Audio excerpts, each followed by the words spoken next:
Assalomu alaykum. Bugungi mavzuyimiz mujassam nuqsonli bolalarning ijtimoiy moslashuvi. Mavzuga doir rejalarimiz 3 ta. Birinchisi mujassam nuqsonli bolalar tushunchasi va ularning xususiyatlari. Ikkinchi rejamiz mujassam nuqsonli bolalarning ijtimoiy moslashuv jarayoni. Uchinchi rejamiz esa O'zbekistonda mujassam nuqsonli bolalar bilan ishlash tizimi hamda rivojlanish bosqichlari. Birinchi rejamiz mujassam nuqsonli bolalar tushunchasi va ularning xususiyatlari. Mujassam nuqsonli bolalar o'zi bilan kimlar? Mujassam nuqsonli bolalar bu bir vaqtning o'zida ikkita yoki undan ham ortiq nuqsonga ega bo'lgan, ya'ni eshitishda yoki eshitish va ko'rish nuqsonida yoki aqliy zaiflik va nutqiy buzilishi birgalikda uchrashi bo'lgan nuqsonlar misol bo'lishi mumkin.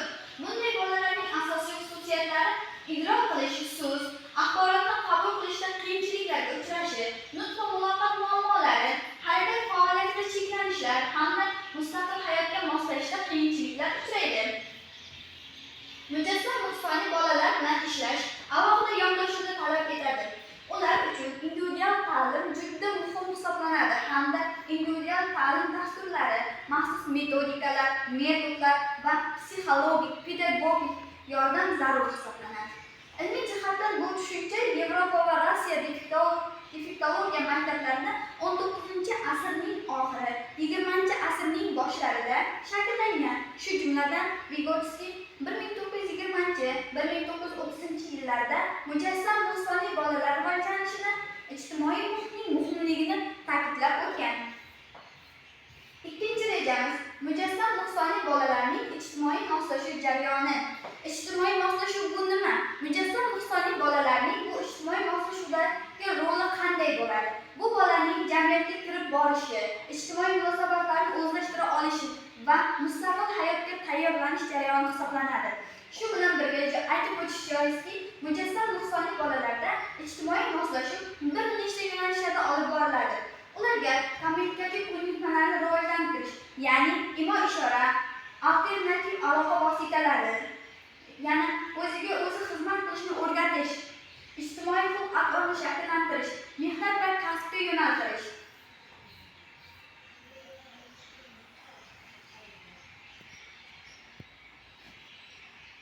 Bu jarayonda bir nechta metodlarni ham qo'llay olishimiz mumkin. Korreksion pedagogik mashg'ulotlar, psixologik yordam, oila bilan hamkorlik, inklyuziv ta'lim. Bularning barchasi bizga kerakli metodikalar desak, mubolag'a bo'lmaydi. Ijtimoiy moslashuv samaradorligi erta aralashuvga bog'liq hisoblanadi. Shu sababli rivojlangan davlatlarda bu tizim 20-asrning 1960-1970-yillarda keng joriy etila boshlagan. Uchinchi rejamiz O'zbekistonda mujassam nuqsonli bolalar bilan ishlash tizimi hamda rivojlanish bosqichlari. O'zbekistonda maxsus pedagogika va defektologiya tizimi 20-asrning ikkinchi yarmida rivojlana boshlagan va shu asrda O'zbekistonga kirib kelgan. Uning asosiy bosqichlari 1960-1970-yillarni o'z ichiga olgan holda sobiq ittifoq davrida maxsus maktab-internatlar tashkil etiladi. Bu tizim rus olimlari, jumladan Vygotsky, Rubinstein g'oyalari asosida shakllanib boradi. 1980-yillarga kelib esa defektologiya yo'nalishi kengayadi. Nutq terapiyasi, surdopedagogika hamda tiflopedagogika rivojlana boshlaydi. 1991-yildan keyin esa, ya'ni mustaqillik davri vaqtlarida milliy ta'lim tizimi shakllanadi. Maxsus ta'limga e'tibor kuchaya boradi.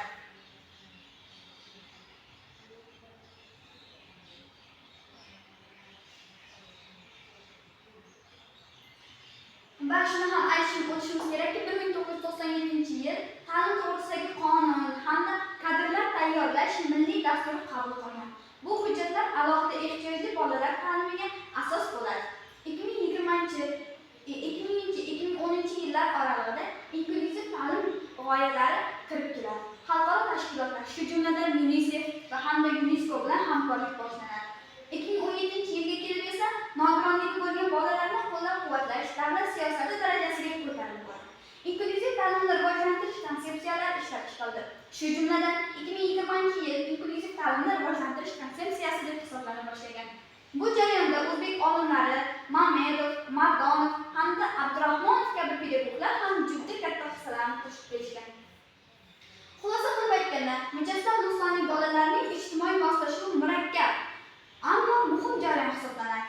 Ularning jamiyatda o'z o'rnini topishi uchun maxsus pedagogik yondashuv, oila va jamiyat hamkorligi juda zarur hisoblanadi. O'zbekistonda bu yo'nalishda sezilarli islohotlar amalga oshirilmoqda va shu jumladan inklyuziv ta'lim orqali bunday bolalarning imkoniyatlari kengaytirib bormoqda. Biz taqdimotimizga foydalangan o'sha adabiyotlar ro'yxatlari bu O'zbekiston Respublikasi ta'lim to'g'risidagi qonuni, kadrlar tayyorlash milliy dasturi, Vygotsky defektologiya asoslari, Mardonov maxsus pedagogika bo'yicha ilmiy ishlari, UNESCO va UNICEF hisobotlari, ya'ni 2000-2020 yillar oralig'idagi inklyuziv ta'lim bo'yicha olingan ma'lumotlar. E'tiboringiz uchun rahmat.